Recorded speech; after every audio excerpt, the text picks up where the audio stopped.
been a long time since I made a video, but it's been a long time since my car's broken down, so I haven't had to work on it. Anyway, so I have a coolant leak on my Chevy Cruze diesel, and I kind of wanted to show you guys the fix. Maybe this will help some other people out. So usually with a coolant leak, you want to pressurize your system so you can find the leak. So fill your coolant up all the way, and then start the car and let the car warm up for 15 or 20 minutes. And while you're warming it up, watch the back of the engine, watch the coolant bottle, the degas bottle, and you'll start to see where, as it heats up, that it should start spitting out coolant on where the leak is. So on my case,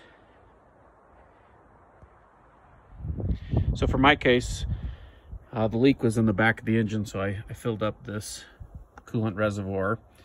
And then on the back of the engine, you'll have a lot of coolant lines, and you got to kind of follow them around and just pay attention, maybe even lift the car up and climb underneath and look underneath.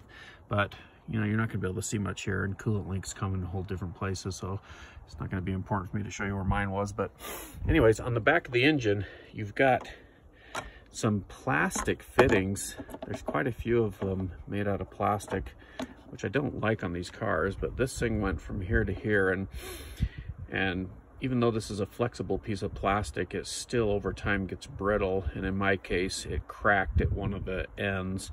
And so what I've done is I've just taken a knife and just cut it off, and here's the bottom piece, and cut this piece off, and I'm just going to splice in a rubber piece of hose there to there and just clamp it on, and then put this back on, and that'll fix my leak.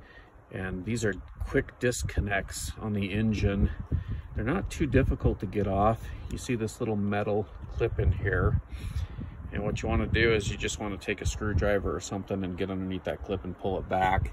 Let's see if I can do this one-handed here. Like, here's a screwdriver, and you put it right underneath here, and as you just lift up like that, you can see how it starts coming apart, and you just pull that apart. Once that metal clip is pulled out enough, then this quick disconnect will just come right off of the engine, on the back of the engine. So pretty easy fix. And again, you don't need to go down to the dealer and buy all these new fittings, because these plastic pieces, you know, crap out and crack all the time. Just cut these things out and splice in a rubber line that's going to last you forever on the engine. All right, I wanted to give you a close-up of these little quick disconnects.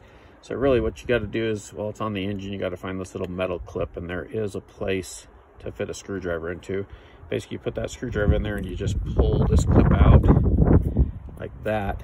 And there's actually little slots on the sides here that little metal piece will hold into.